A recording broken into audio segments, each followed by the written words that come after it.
It's important that you accept the responsibility of life and the responsibility you have to be a good steward of the land, whether you're in the city or you're out here actually working with it. For thousands of years, the Big Hole Valley was common hunting and gathering ground for the Salish, Shoshone, Bannock, Nez Perce, Blackfeet, Apsáalooke, Cheyenne, and other indigenous peoples who interacted with and stewarded these lands. Then from the late 1800s through to present day, cattle grazing has been prominent in the valley. The connected landscapes that still exist here allow for an abundance of wildlife and desirable recreational opportunities.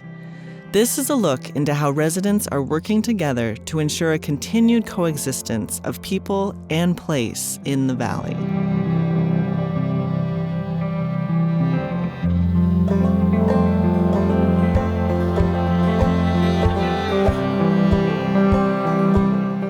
We're on the Big Hole River. It's unique in the fact that it's a freestone river, so there's no dam, very little development, very rural, small towns. The fishery itself is spectacular, and it's a very special place. We still have the rich valley bottoms and the riparian areas and then the sage steppe, and it's all connected from the valley bottom to the forest. Tight-knit communities based around those two major industries of agriculture and recreation. The people here mostly are old families that have been here a long time, generations deep. It's a big family, more or less. And like a family, people fight and get along, and when all the cards are down, everybody jumps in to help. It's a wonderful place.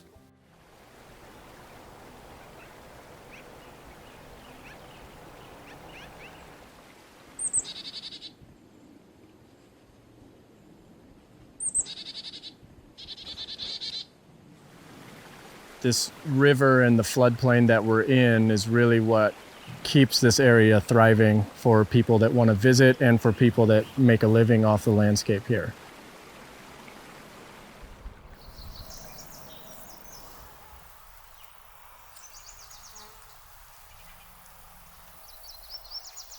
Our family's been here since about the 1870s. This is home. We're part of this area. And pre-Columbian, there were 10 times the amount of Indians there were here when Lewis and Clark went through. They used the land. The landscape was important to them. It's important to us. I have two bosses. One is Mother Nature in this earth, and the other is society. I don't own this ground. I'm a tenant. I lease it from society because they've allowed us to do this.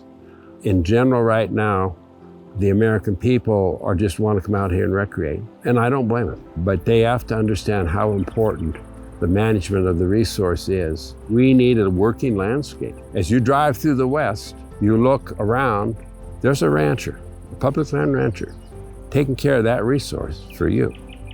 It has to be done ecologically sound, and you can do it that way. You watch your private land as close as you do the forest land. We try to watch the riparian areas, and if you don't concentrate large amounts of cattle in one pasture, that's hard on a pasture. We are truly stewards of the land.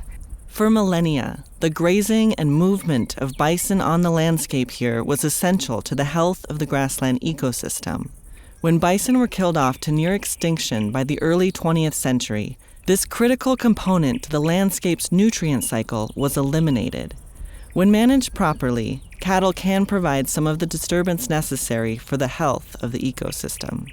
Ecological systems don't need pristine and manicured. It's dynamic and it's disturbance-based. Cattle provide that, and with good ranching, you have good stewardship of the resource.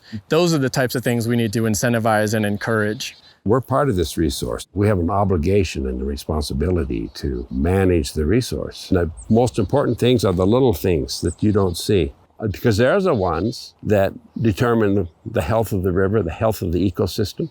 You have to have cattle involved to trump the litter and the manure and stuff to feed those microorganisms. Along the section of the Big Hole River where Jim's ranch operates, his family manages the floodplain to promote a healthy riparian ecosystem. This results in improved soil and vegetation health, wildlife habitat, prime wintering grounds for their cattle, and reduced erosion, which benefits fish habitat. The use of electric fencing keeps cattle clear from the river bottom. There's really nothing better than going out in the spring. The river's high and it's as full as it's going to be all year. Just having that moment of just the first couple oar strokes, watching the first couple casts, it's pretty phenomenal. In this rural area, there's really two forms of economy, and there's the agriculture and the tourism. And the tourism is really based in fly fishing around here. I own a fly shop in Melrose, Montana, the Sunrise Fly Shop. We started 16 years ago.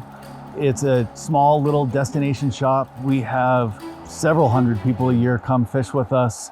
These people travel from all over the world to come have an experience on this river that's unlike anything else. They feel like they've come back to nature, and they spend money in fly shops. And then they're also spending money at hotels and restaurants and all these different places. So all this money coming in, a lot of it has to do with the resource that we have here and the fishing. So it's upon us to be stewards of this great resource and take care of it. Not just when we're out there, but when we have opportunities to be a part of organizations like the Big Hole Watershed Committee. We already have a changing environment. And if we don't take steps as a group, as anglers, as fishermen, to step up and be a part of that, we're missing an opportunity to protect this resource. In 1995, the Big Hole Watershed Committee formed in response to low flows and growing pressures on the river. The committee brought together individuals who were not historically known for working together: ranchers, anglers, government agencies, and conservation groups. Where it all started was some really bad water years in the early 90s. And at that time, there was a lot of finger pointing and polarization between irrigators and recreationists and other community members. And the governor's task force called a meeting and divide and got the stakeholders to sit down and start talking about what can we do about low flows in the Big Hole. Slowly we added more to the committee to make other entities there so they could understand us and we could understand where they were coming from. If the river gets determined to be a chronically dewatered system, that would have triggered regulatory agencies to take a more heavy-handed approach at how water is managed on this landscape. So the alternative is, let's create this space where we can, as best as possible, understand our resources. You need different experts, and you need them to come together and share their knowledge base so that we can start to come up with a realistic picture of what's happening. It's that persistent space that we've created that has, I think, impacted the culture of how we deal with natural resources here in the Big Hole. It's really different than other places. The Big Hole Watershed Committee continues to create that common space today, meeting monthly to work through challenges in the watershed. They also secure funding and lead restoration projects that benefit the health of the land and local communities. They have generated over $8 million in contracted funds that have gone into projects and studies on the ground. We manage anything that has to do with the watershed. And that starts from the top of the mountain to where the river goes into another river. We have done a lot of things. There's been a lot of places where they were using irrigation water going a couple, 3 miles to water cattle. We put some wells there with the solar power there for them, and many things like that to keep every bit of water. Other work by the committee includes stream restoration to prevent erosion and projects that restore the natural meander of previously straightened channels. This slows the flows, allowing water to saturate deeper into the soil and create return flows to the river in drier seasons. We try not to be heavy-handed about our approach, and we try to create projects that really just kickstart the right natural processes. We want Mother Nature and natural systems to be able to thrive on their own. That's really where resilience comes from. Mostly our work is face-to-face with people on the landscape, bringing those different expertises together to generate directions for solutions. It means a lot of phone calls, a lot of grant writing, and a lot of trying to bring more and more people into the fold and into this spirit of conservation. It takes about 3 years to get a good collaborative going, so you know the personalities and you trust each other. To get started, it's probably really important to have a good facilitator. to let the people work through their personalities and get through all their prejudices. We don't vote.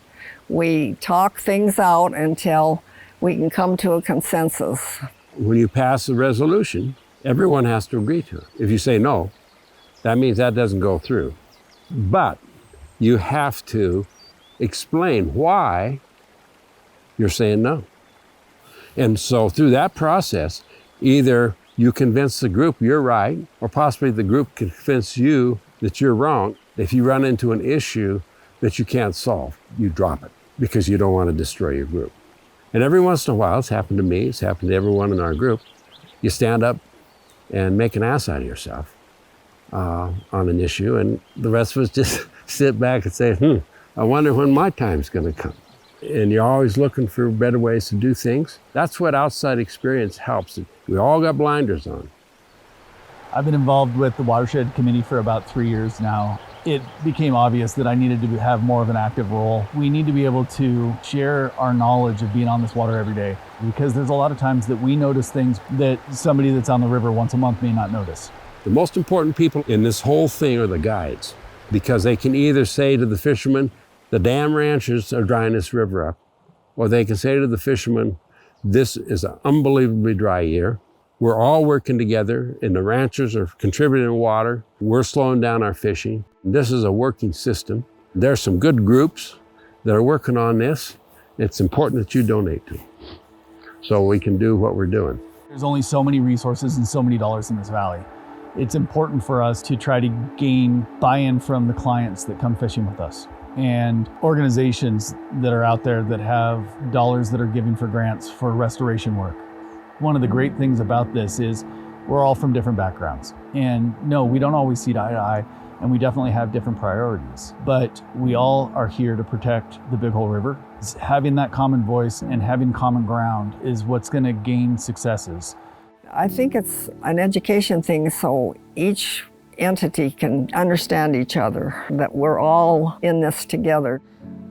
Because we're really known to represent a broad base of stakeholders, when we decide to voice an opinion about a particular issue, it does carry a lot of weight. You just can't create a group like this overnight and have it have the influence that it does.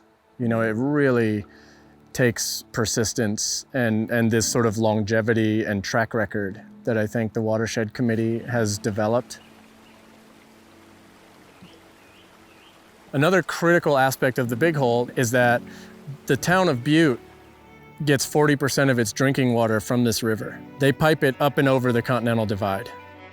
Due to impacts on water quality and quantity from intensive mining, the city of Butte supplements its water supply with distant sources. The manager of the Butte water supply system sits on our board because how they manage water there impacts how much they need to draw from the Big Hole. Our best case scenario actually might be improving the Butte water storage system so that they depend less on the Big Hole River. And if you don't really bother to look into it, you'd never realize how complex this stuff really is.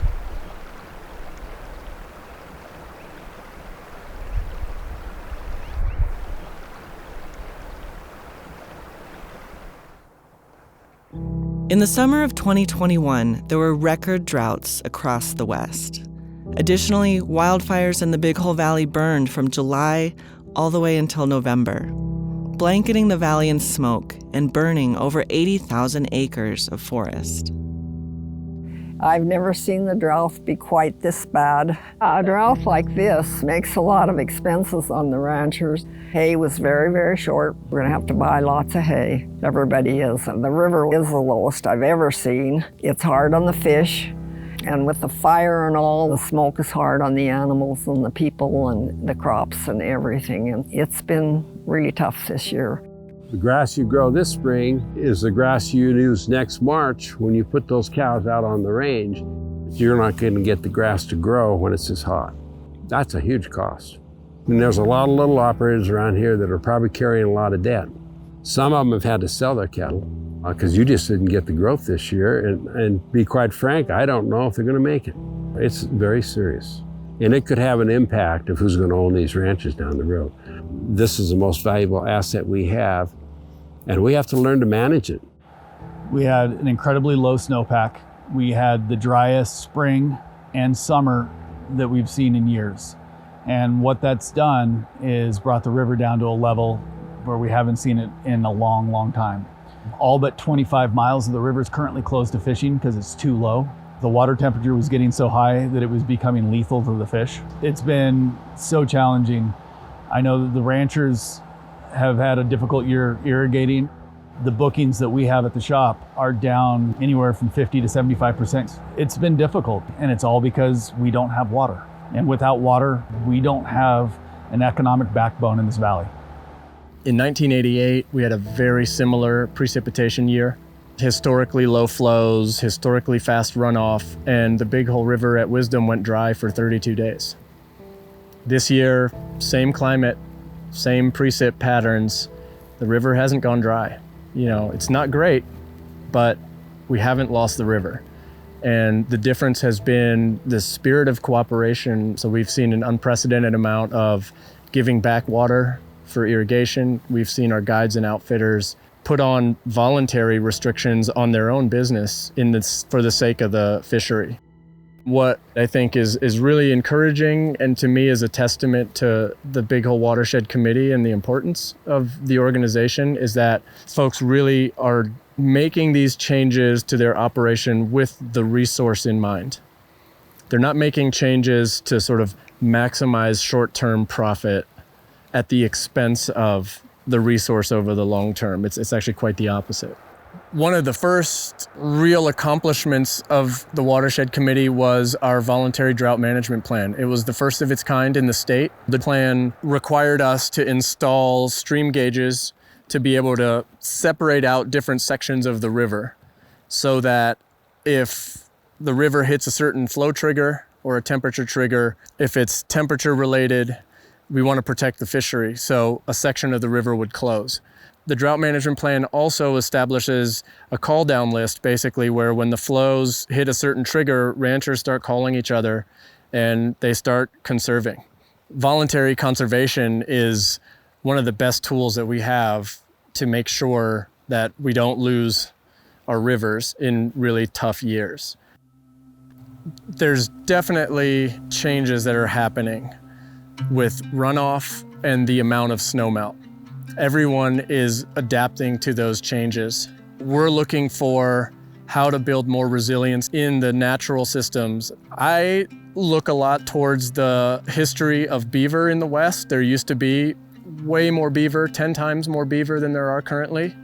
And those beaver, that's one of the things that they did. They held back snowpack. They created these holding ponds for themselves, which also created an abundance of wildlife, habitat, diversity, all these things. Well, we have some projects with the Forest Service looking in high alpine meadows to create projects while they're thinning to put mimicked beaver structures in these streams and get those floodplains saturated again.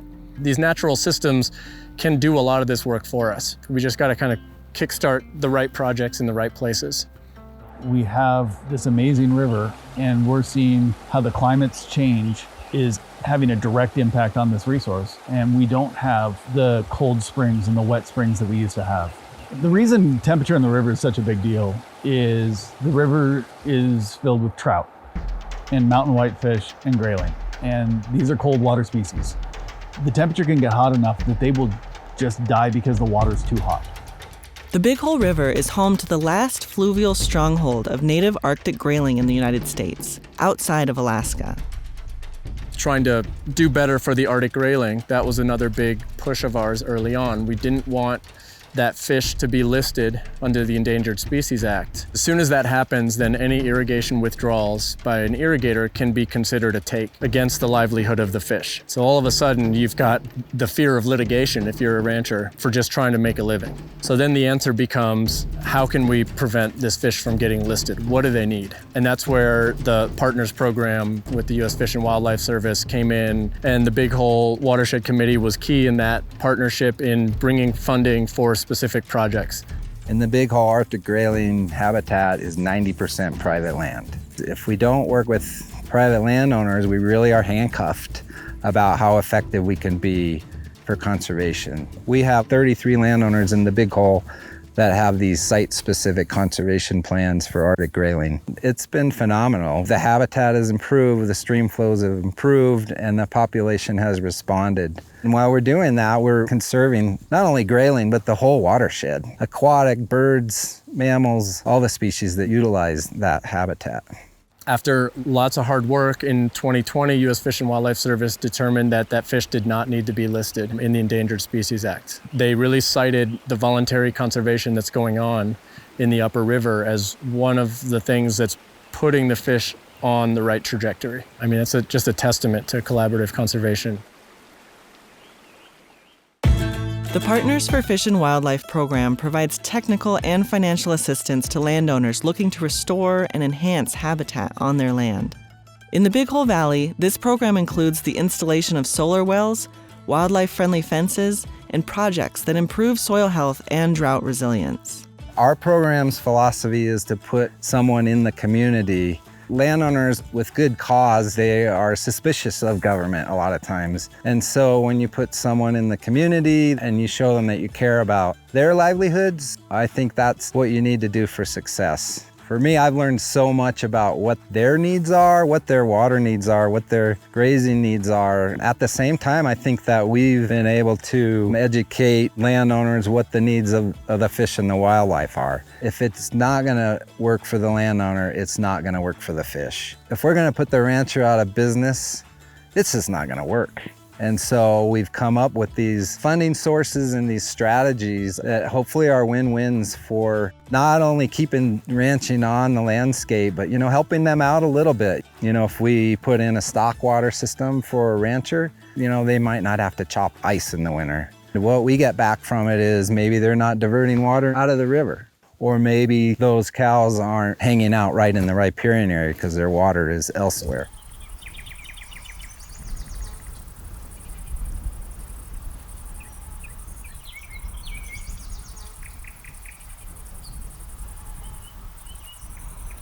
We also saw concern from producers with the conflict between livestock and predators. And we've been running with Chet a range rider program, and he is one of a kind as far as range riders. The common approach of a range rider is to ride with the cattle to prevent conflict with predators. Chet's approach is unique in that he tracks the habits of the predators, primarily wolves. My job is to keep track of cattle, to keep track of predators, not just wolves, but bears and mountain lions. I watch the dirt, and I'm going along looking through this stuff real quick as I'm traveling. I scan very fast with my eyes. I'm looking here at all the details, all the stick that's out of place. Why is that tree laying in the road? Why is the rock flipped over? You have to be like the old days when we didn't have phones and things to distract us. We had to rely on noticing what was going on around us. And I time my wolves as best as I can. I use game cameras. I try to figure out when they're going to be someplace. They generally hold a somewhat schedule. I tend to call the ranchers and say, this is their schedule. They'll be there tomorrow. That way the ranchers can expect it. They can go out and they can ride their cattle on those days. They can move their cattle. If they come through, there's hardly ever any trouble. What the rancher is up against is what anybody would be up against if somebody was coming by and jerking money out of your bank account all the time. That's what they're up against. They tend to run very fine lines on making money on what they're doing. Anything that they can do to make that easier is a good thing for the rancher, and that's what I try to do. I'm a tool. I alone am not going to change what happens with the wolves. People tend to be so extreme anymore. And on the wolf issue, the wildlife is penned up in these little blocks of habitat between cities, between interstates. It's not like it was 200 years ago. The people that want the wolves on the landscape, they have to accept that there's some wolves going to die.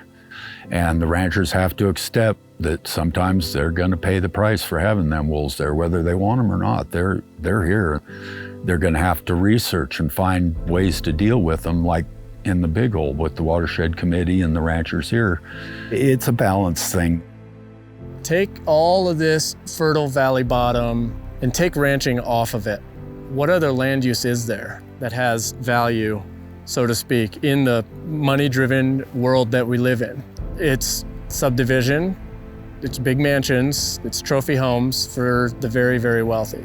And it's folks that aren't stewarding the ground. They're not there every day, not really caring about the biodiversity of the insects or the bugs that are under the rocks, right? It really devolves really quickly into everyone for themselves. You lose the collective really quickly. There used to be a lot more ranches and open space, and now there's a lot of subdividing. A lot of the people are summer people only, so you really don't get to know them very well. I taught at the rural school because I was a school teacher. We had 50 students at one time, and now we're lucky to have 8 to 10 students here. Absentee owners come in, and they usually don't employ much more than 1 or 2 people to take care of that place. In the Big Hole, you have a population that's dropping. It's a loss of community. I think that's what it boils down to. It's just a loss of community. However, what do? You know, you have a rancher that goes to the bank every 3 years to borrow money to get through the next year. A guy comes to a rancher and this guy offers him more money than he will make, his children will make, his grandchildren and his great-grandchildren will make in their lifetimes on that piece of ground, and they offer him that money. That's hard to turn down. When you're getting up, going out in a blizzard to feed your cattle every day, you can't blame them. It's the way things are going. You know, there's only so much land. If you don't keep some of these ranches, the land will be gone, and I don't know how we'll feed the people. The one thing about the range livestock is that they convert forage into protein and fiber for the American people. And they're being used as a tool to cause the disturbance that's necessary to keep the range resource healthy. If these folks that do a good job on the land can't make it, you're going to have to figure out some way to keep them there.